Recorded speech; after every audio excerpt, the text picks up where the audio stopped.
Apa ini handphone ini? Ada masalah apa kah, woi?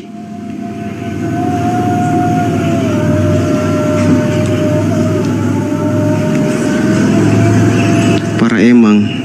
Sabar, sabar. Tunggu teman-teman ya.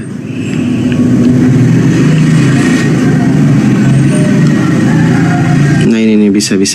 Sabar. Nah oke.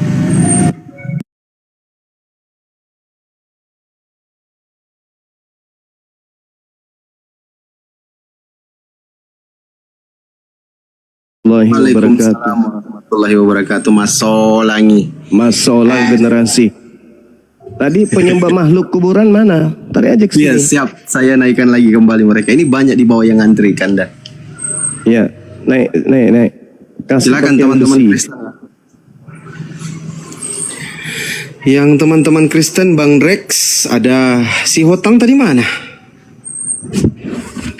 Si Hotang monitor. Update. Coba kita naikkan update juga ya. Parah kali Mas Solangi.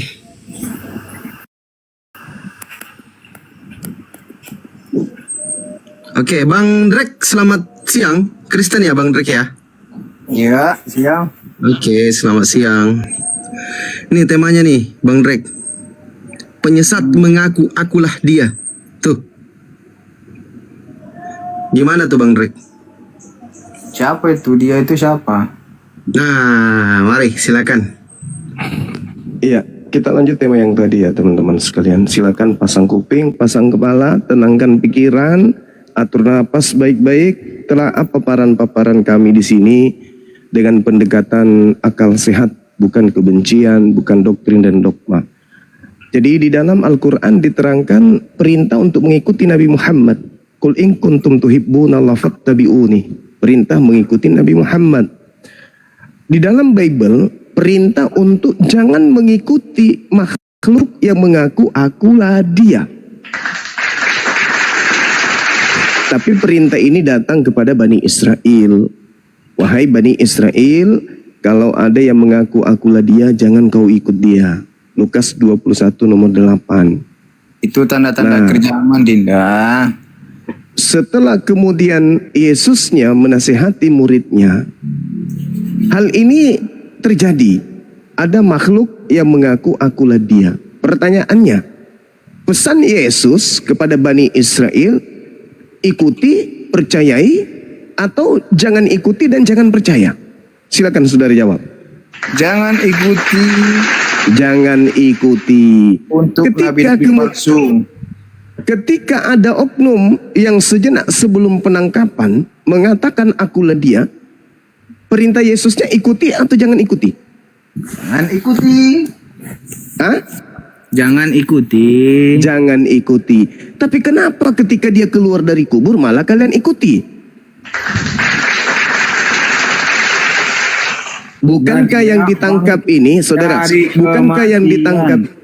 Kalau dia Bukankah tidak bangkit, bentar. Kalau dia tidak bangkit dari kematiannya, kami tidak akan jadi pengikutnya. Paham, Ya, Dinda? masalahnya bukan di situ. Ya, kami sudah tahu. Kami sudah tahu itu, saudara. Kami sudah tahu kalian adalah pengikut makhluk yang keluar dari kubur. Karena kalian bukan Bani Israel. Ini permasalahannya sekarang yang saya minta adalah tanggalkan doktrin dogma dulu biar sehat. Yesus berpesan kepada Yahudi agar Yahudi waspada kepada oknum yang mengaku akulah dia. Ada oknum yang mengaku akulah dia, yang ditangkap, yang disalib, yang bangkit dari kubur.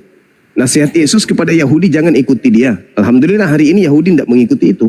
Nah, sebagai Kristen, apakah Anda sadar bahwa selama ini Anda mengikuti makhluk yang justru Yesus larang untuk ikutin? Sadar nggak?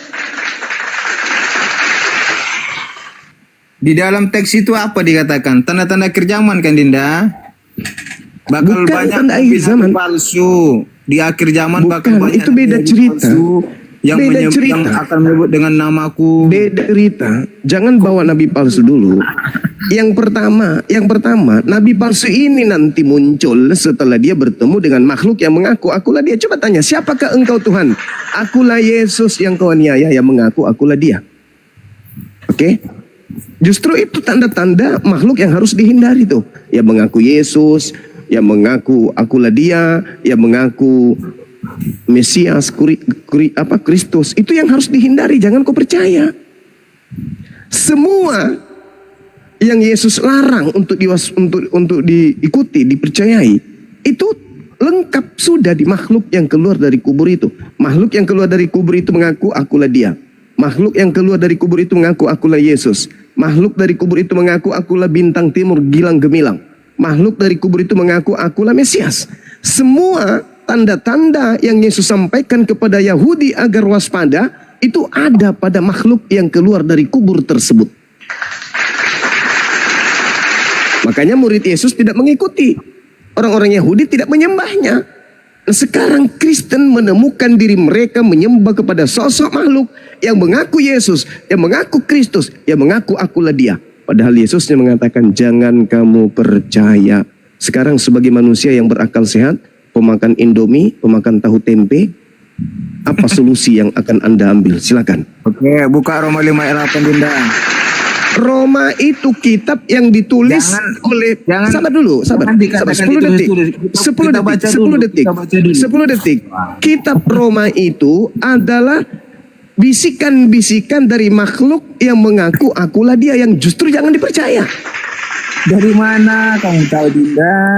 Dibaca dulu. Galatia 1 nomor 1, Galatia 1 nomor 11 nomor 12, aku menerima Injil bukan dari manusia. Galatia 1 nomor 1. Galatia 1 nomor 1, Galatia 1 nomor 11 nomor 12. Aku menerima Injil juga bukan. Biar saya baca dulu. Ya, dari silakan. Paulus, seorang rasul, bukan karena manusia, juga bukan oleh seorang manusia, melainkan oleh Yesus Kristus, dan Allah Bapa. Dengar? Melainkan oleh Yesus Kristus dan Allah Bapa yang telah membangkitkan dia dari antara mati. Pas kan? Oke, sekarang saya tanya sama saudara. Ya. Maria melahirkan apa? Melahirkan manusia, Yesus. Paulus menerima Injil dari mana? Manusia atau bukan manusia?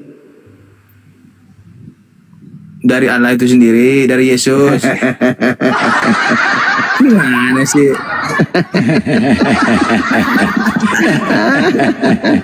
Saudara Rock syukran. Ini kamu gak paham, Linda. Artinya itu loh. Aku telah berhasil memperdayaimu. Ini kamu gak paham nih ya, kamu baca ini. Melainkan oleh Yesus Kristus dan Allah Bapa yang telah membangkitkan dia dari antara orang mati. Itu pengakuan siapa? Dari Paulus. Paulus. Sudah selesai kita kan. Sekarang permasalahannya Yesus. Yesus meminta, sabar. Yesus meminta muridnya Yahudi agar waspada kepada Mesias palsu dan kepada nabi palsu. Anda mengatakan yang berkata adalah Paulus, sang nabi. Lalu kemudian sang nabi membicarakan tentang Mesias yang palsu. Berarti Mesias palsunya adalah yang datang kepada Paulus, nabi palsunya sendiri adalah Paulus. Jadilah Kristen. Kembali kepada alur pertama. Yesus Allah dan Bapa ini palsu. Loh, dengarkan dulu. Kembali kepada alur pertama dulu. Alur pertamanya, Yesus kepada orang Yahudi berkata, "Hei orang Yahudi, ya paman, waspadalah kepada penyesat yang datang kepadamu dengan memakai namaku dan berkata, akulah dia." Pertanyaannya nih, ini abad 20, kita bertanya, kita belajar Quran, kita belajar Bible. Pertanyaannya, pada zaman abad pertama, siapa yang pernah mengatakan akulah dia? Dan sekarang banyak pengikutnya. Tunjukkan. Yesus Kristus. Nah, Yesus Kristus. Oke. Yesus Kristus, sepakat kita. Sekarang menurut Yesus anak Maria, ketika penyesat itu datang, dia memakai nama siapa? Siapa penyesat? Tidak ada penyesat. Dia sendiri. Saya ulang lagi. Ya. Ketika Yesus memberi pesan kepada Yahudi, penyesat ini nanti muncul memakai nama siapa? Nama bom-bom? Nama Edis atau nama Yesus Kristus? Hah? Nama Yesus. Masya Allah, subhanallah. Subhanallah. Sekarang siapa yang pengikut Yesus yang bukan dari Yahudi? Siapa yang pengikut Yesus dari Yahudi? Yang bukan dari Yahudi.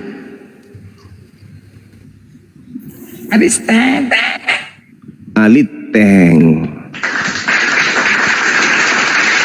Kembali kepada pola awal tadi. Yesus berpesan kepada Yahudi agar waspada kepada penyesat yang berkata akulah dia. Orang Kristen mengatakan bahwa yang ditangkap yang mengaku akulah dia adalah Yesus itu sendiri. Bagaimana dengan nasihat Yesusnya?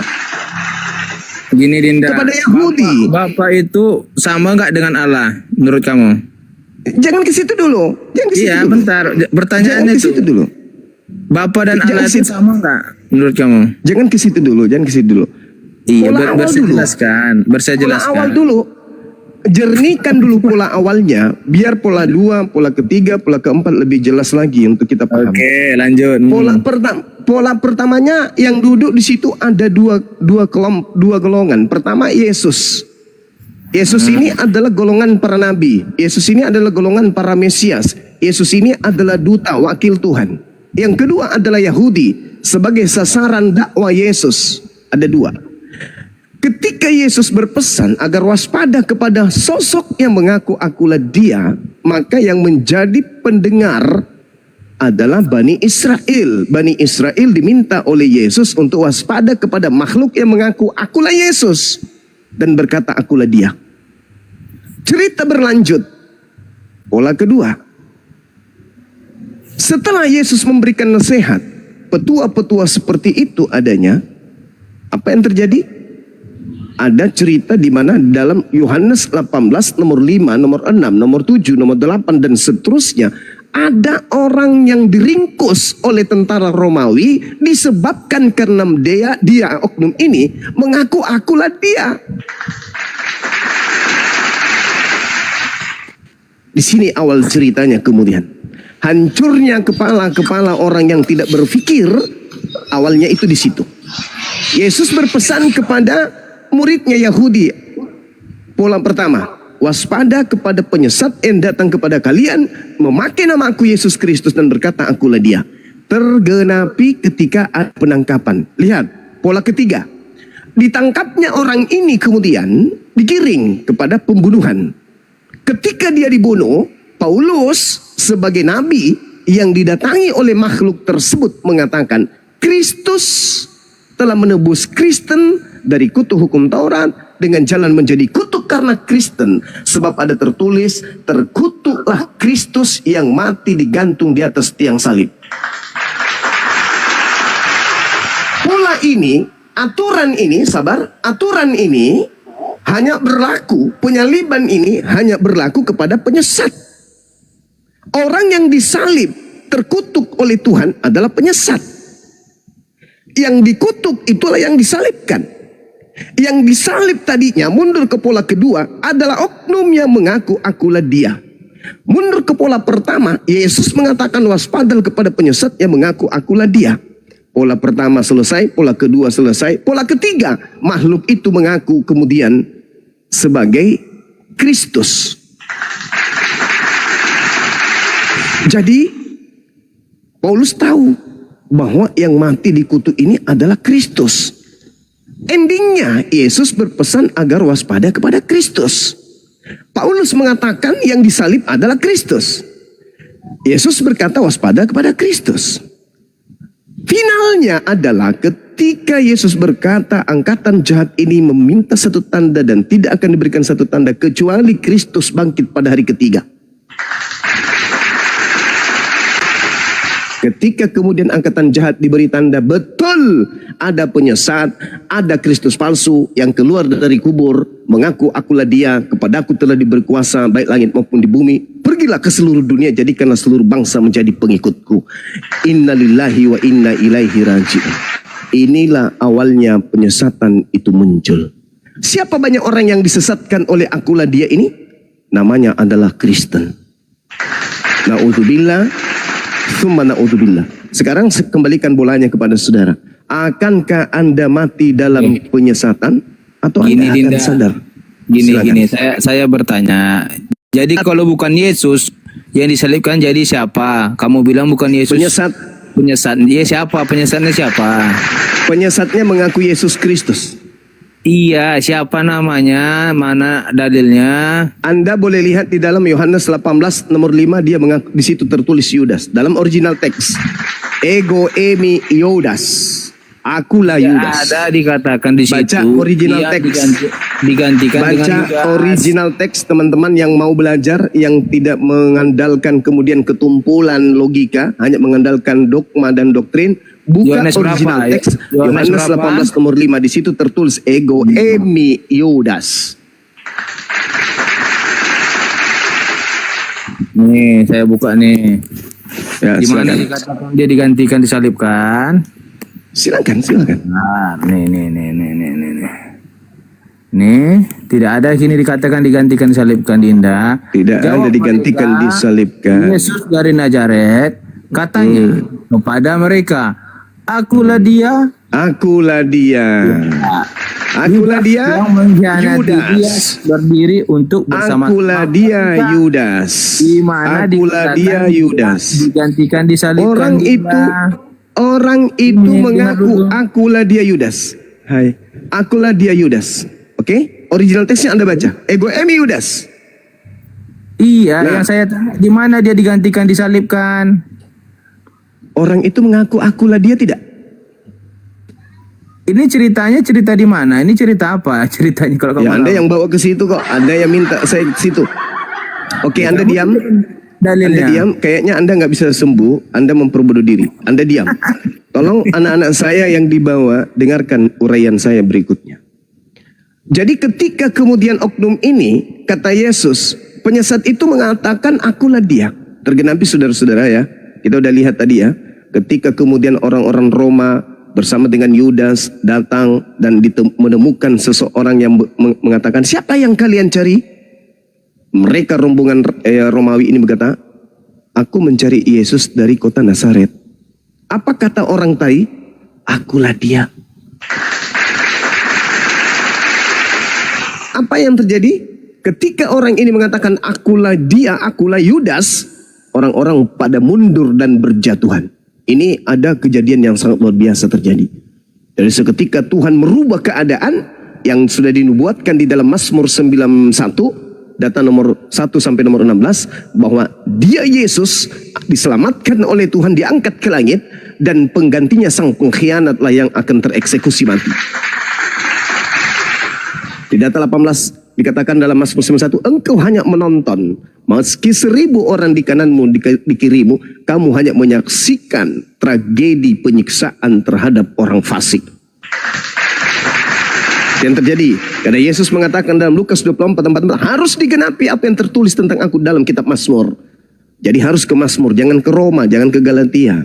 Itu bisikan-bisikan makhluk akulah dia itu. Lalu kemudian saudara-saudara, anak-anak saya sekalian yang dibawa, Anda coba lihat di dalam Markus 14 nomor 50, kita ambil intinya saja. Markus 14 nomor 50, 51, 52. Coba Anda lihat. Pada saat penangkapan, seluruh murid-murid Yesus lari meninggalkan Yesus. Berarti tak ada lagi dong, ya kan? Yudas masuk dalam kelompok Romawi, pasukan Romawi. Berarti di situ hanya ada Yesus. 11 murid sudah lari. Berarti tinggal ada Yesus dengan Yudas. Tinggal 2 kandidat ini. 11 murid lari, tinggal 2 kandidat. Yang satu, dia telah menangkap. Dia ini tidak disebut Yesus, tapi disebut dia, anak manusia. Anak manusia ini ditangkap oleh mereka. Lalu di belakang dia ada seorang pemuda yang berjalan dengan menggunakan kain lenan. Bahaya ini. Ini bahayanya di sini. Titik-titik krusialnya tadi yang pertama setelah dia mengatakan akulah dia, terjadi satu yang aneh. Titik krusial. Titik krusial yang kedua adalah ketika ada seorang pemuda yang berjalan di belakang dia yang sudah ditangkap menggunakan kain lenan. Lalu prajurit mengejar ingin menangkapnya. Pertanyaan pertama, kalau itu bukan Yesus, kenapa harus dikejar? Bukankah Yesus sudah ditangkap? Kenapa harus kejar orang lain? Lalu yang dikejar ini siapa? Bukankah murid-muridnya sudah lari semua? Pertanyaan yang kedua, siapa yang menggunakan kain lenan pada perjamuan terakhir? Yohanes 13 nomor 4, Yesus menanggalkan jubah lalu menggunakan kain lenan. Laki-laki yang lari dengan telanjang melepaskan kain lenan. Kalau Anda belajar interogasi, belajar tentang psikologi keadaan, Anda akan paham bahwa yang lari menanggalkan kain lenan itu tak lain dan tak bukan adalah Yesus. Berarti yang ditangkap akulah adalah satu-satunya kandidat yang dituliskan di dalam Ulangan 27 nomor 25. Terkutuklah orang yang makan suap untuk menyerahkan orang benar agar dibunuh. Siapa yang disalib? Orang yang dikutuk. Siapa kemudian yang disebut kemudian terkutuk? Sabar dulu, sabar. Saya belum selesai. Belum selesai. Habis ini Anda tanggapi sambil boleh Anda berbohong. Di situ jelas dikatakan terkutuklah orang yang menerima suap untuk menyerahkan orang benar agar dibunuh. Siapa yang dikutuk? Yudas. Siapa yang diserahkan? Yesus. Untuk apa? Untuk dibunuh. Berhasil enggak? Tuhan diam enggak? Atau Tuhan turun sesuai dengan nubuat yang dibacakan oleh Petrus di dalam khotbahnya, Kisah Para Rasul 2 nomor 33, sorry. Tuhan mengutus tangan kanannya untuk menyelamatkan Mesias tersebut agar dia tidak ditinggal di alam kubur dan jasadnya tidak mengalami kematian. Dia harus pergi terangkat sesuai dengan apa yang tertulis dalam kitab Mazmur. Maka kesimpulannya, yang mengaku akulah dia adalah Yudas, yang dikutuk di atas tiang salib adalah Yudas, yang keluar dari kubur adalah Yudas yang kerasukan setan, dan yang mengaku kemudian kepadaku telah diberi kuasa baik di langit dan bumi. Pergilah, jadikanlah seluruh bangsa menjadi pengikutku adalah iblis yang merasuki Yudas. Selesai. Silakan Anda menjadi pengikut iblis yang keluar dari kubur. Silakan. Di sini tadi Anda mengatakannya Yudas lah yang tinggal di situ. Sedangkan ayat ini mengatakan lalu semua murid itu meninggalkan dia dan melarikan diri. Jadi tidak ada satupun murid Yesus yang ada di situ termasuk Yudas. Semua lalu tidak semua. Tidak semua. bisa. Yudas ngapain lari? Yudas ngapain lari? Sementara dia adalah bagian. Sorry. Yudas ngapain lari? Sementara Yudas adalah komplotan dari mereka. Kenapa lari? Yudas ngapain dia lari? Sibuk sendiri gitu. Yudas muridnya Yesus. Saya ulang lagi. Kenapa Yudas? Apakah Yudas muridnya Yesus? Yudas murid Yesus tapi dia sudah berubah menjadi iblis. Yohanes 6 nomor 70. Sabar. Itu namanya Anda memperbodoh diri Anda. Itu namanya Anda memperbodoh diri Anda. Inilah yang dikatakan Al-Quran. Ulaika hum syarrul bariyah. Inilah yang dikatakan Al-Quran. Seburuk-buruknya makhluk adalah orang Kristen. Al-Quran yang mengatakan itu. Ulaika hum syarrul bariyah. Kenapa orang Kristen itu dikatakan Al-Quran sebagai makhluk yang paling buruk di antara seluruh makhluk termasuk monyet? Kenapa? Karena Kristen ada akal tapi dipatikan akalnya. Ngapain juga Yudas kabur, Cahayu? Lawang Yudas ini pengkhianat. Udah makan 30 keping uang perak. Buat apa? Nanti setelah Yesus itu terangkat ke langit, baru dia nyesel. Percuma, penyesalan udah, nyawa sudah ditenggorokan, percuma. Mungkin mana lagi? Jadi saya simpulkan sekali lagi, saya berani mengatakan di depan para pendeta pastor, saya berani mengatakan bahwa yang disembah oleh orang Kristen adalah penyesat alias iblis yang merasuki manusia bernama Yudas. Tantang saya, buka forum, buka gelanggang, saya hadir untuk berdiskusi dengan pendeta pastor sekelas apapun, selama mereka mau menggunakan akal sehat. Saya akan menyajikan data dari Bible. Silakan. Anda mengatakan tadi Yudas menyesal setelah Yesus bangkit ke surga, gitu ya?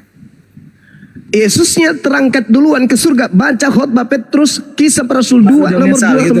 Nomor 30, 31, 32, 33.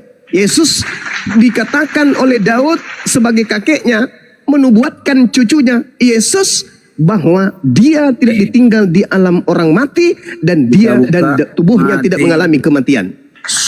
27 ayat 3 ini. Dinda, saya bukakan ayatnya. Bentar. Iya, silakan. Membaca juga. Jadi kita tidak boleh mengarang bebas. Oh iya, seperti Anda mengatakan Yudas ikut lari. Ada waktu Yudas yang menyerahkan dia melihat bahwa Yesus telah dijatuhi hukuman mati. Menyesalnya ia. Lalu ia mengembalikan uang 30 perak itu kepada imam. Bukan dia setelah Yesus mati bangkit. Setelah diserahkan. Itu kamu baca di mana? Itu kamu baca di Matius 27 atau kau baca di Kisah Para Rasul 18? Matius 27 ayat 3. Nih Matius 27. Oke. Matius 27 data nomor 3. Anda lihat? Bentar. Di saat dia menyerahkan dia menyesal. Nih. Pada waktu Yudas yang menyerahkan dia melihat bahwa Yesus telah dijatuhi hukuman mati, dia menyesal kan? Nih. Bukan dia bangkit. Bukan dia pas bangkit, dia menyesal. Setelah diserahkan baru dia menyesal. Di sini dikatakan ayat Matius 27 ayat 3. Oke. Mana sih? Oke. Sekarang iya saya paham. Itu sudah di luar kuping saya itu. Sekarang narasi yang Anda bangun adalah narasi yang kadaluarsa. Kenapa narasi kadaluarsa? Sabar dulu. Karena bertentangan dengan kisah yang diceritakan oleh Lukas.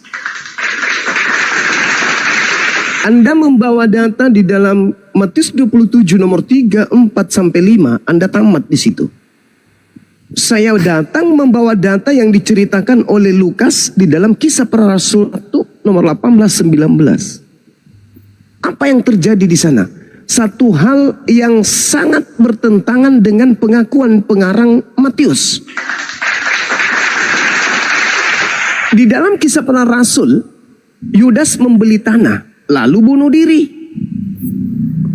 Sedangkan di dalam Matius 27, Yudas bunuh diri, yang beli tanah adalah imam. Dua cerita yang kontradiktif, kontroversi, kontraindikasi, akhirnya muntaber. Di mana ayatnya dikatakan Yudas menyesal setelah Yesus bangkit? Mana ayatnya? Saudara, tidak ada. Sabar dulu. Sekarang pertanyaan saya, kalau Anda mampu menunjukkan satu narasi di dalam Bible, Yudas bertemu dengan Yesus setelah kebangkitan, silakan Anda uraikan kepada saya. Saya pastikan menikah lagi tahun ini kalau Anda bisa tunjukkan itu. Tunjukkan di mana Yudas pernah bertemu Yesus Anda setelah kebangkitan. mengatakannya Yudas menyesal setelah dia bangkit. Di mana dalilnya? Tidak ada Yudas menyesal setelah bangkit. Yang ada adalah Yudas. Kamu katakan seperti itu. Saya tunjukkan ayatnya baru kamu Bisa sadar. tidak ada Kristen lain? Tidak usah yang ini. Yang ini otak tidak berfungsi. Dia memutar-mutar balikkan bahasa yang saya ucapkan dengan mencoba untuk menyesatkan. Ingat ya saudara-saudaraku, Muslim, anak-anakku, adik-adikku, dengar. Al-Quran kita mengatakan wa ikhwanuhum yamuddunahum fil ghayyi thumma la yuqassirun. Itu kata Quran. Wahai Nabi Muhammad, sampaikan kepada umatmu dari sejak engkau kuwahyukan Al-Quran sampai kepada akhir zaman, sampaikan kepada mereka, saudara-saudara setan itu adalah orang-orang kafir yang membantu setan untuk menyesatkan manusia agar durhaka kepada Tuhannya. Dan mereka tidak akan henti-hentinya menyesatkan. Coba saudara lihat, kitab mengurai, Yesus berpesan, waspadalah kepada penyesat yang datang kepadamu dengan memakai namaku dan berkata akulah dia. Coba lihat polanya yang ada. Pola itu maksudnya gambaran yang ada. Yang mendebat dengan Bang Suma tadi ini, membela mati-matian makhluk yang mengaku akulah dia. Sedangkan Yesus mengatakan, waspada kepada makhluk yang mengaku akulah dia. Harusnya kalau dia bukan pembela iblis, dia harusnya berkata, benar ya Bang Suma ya? Betul ya? Kok bisa ya Bang Suma? Itu berarti dia melepaskan diri dia dari bisikan, dari serangan, dari ikatan jeratan rantai setan.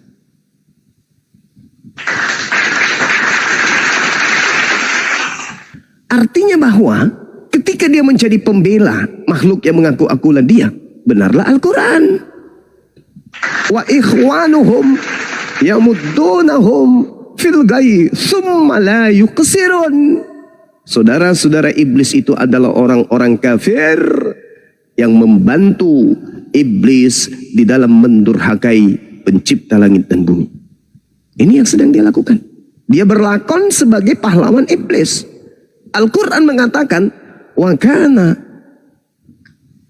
dan sesungguhnya kata Allah, iblis godaannya, cobaannya, bisikannya itu lemah. Dhaif, kata Allah. Yang membuatnya kuat adalah saudara-saudaranya. Innaka ada said, apa? Ada syaitan kana dhaif. Itu Al-Quran menjelaskan itu. Innal ladzina amanu yuqatiluna fi sabilillah wal ladzina kafaru yuqatiluna fi sabilit taghut faqatilu awliya asy-syaitan inna qaida syaitan kana dhaif. Sesungguhnya senjata iblis itu lemah. Sesungguhnya serangan-serangan iblis itu lemah. Sesungguhnya sesungguhnya bisikan iblis, kekuatan iblis itu lemah. Yang membuatnya kuat adalah saudaranya, yaitu orang-orang kafir. Nah, ini yang kita hadapi, ini pasukan-pasukan sibilisis.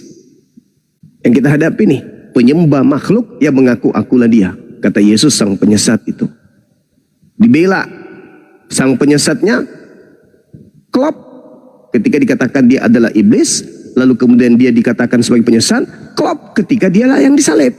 Kenapa? Karena salib itu adalah hukuman yang berasal dari Elohim yang diperintahkan untuk kepada pelaku maksiat. Yesus mengatakan di dalam Yohanes 6:70, aku yang memilih engkau yang 12 adalah iblis. Siapa itu? Yudas. Silakan kalau masih ada pasien dinaikkan, mudah-mudahan bisa disembuhkan. Kalau yang tadi itu udah masuk ke kategori lingkaran yang Al-Quran sampaikan. Ya, ulaika hum syarrul bariyah wa ikhwanuhum. Udah masuk ke situ ya. Tapi saya yakin masih ada saudara-saudara Kristen yang mau sadar mendengarkan penjabaran kita. Toh yang kita bawa ini adalah Bible. Yang kita bawa adalah Yesus. Kita gaungkan ajaran Yesus yang benar itu kayak mana. Kita bersihkan Yesus ini dari orang-orang kufur. Kata Al-Quran, dan pengikut daripada Yesus, daripada Nabi Isa, akan membersihkan Nabi Isa dari kelompok-kelompok kafir. Silakan. Baik, silakan teman-teman Kristen ya.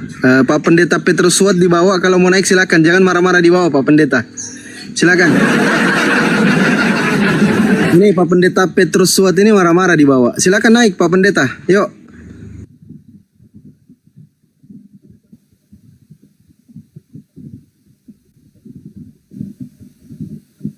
Bang Blender monitor, Bang Blender.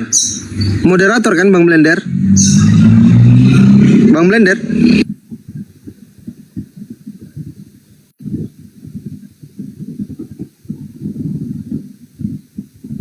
Cek Bang Blender monitor, Bang Blender. Bang Blender.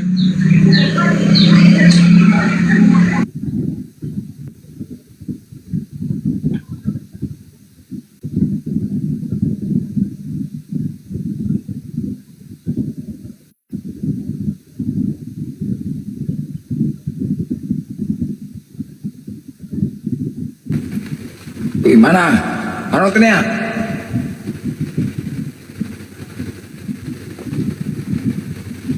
Mana seminter tadi lari dia?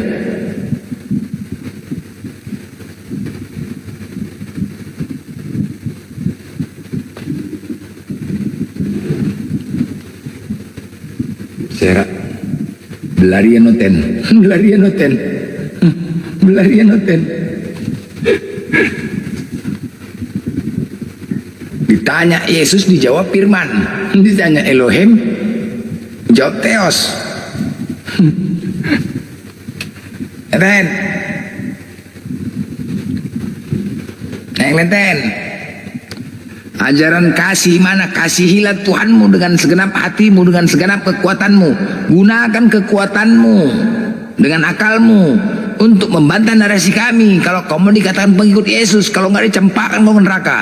Naik. Kalau nggak enak aja kalian. Ketika nanti kalian mau dibilang, Yesus selamatkan aku, Yesus, Tuhan Yesus, apa kau bilang? Ketika nama-nama aku dibahas di komal-komal, kau cuma nonton aja di bawah, nggak mau naik. Kepala bapak kau tuh mau selamatkan kau. Wah kau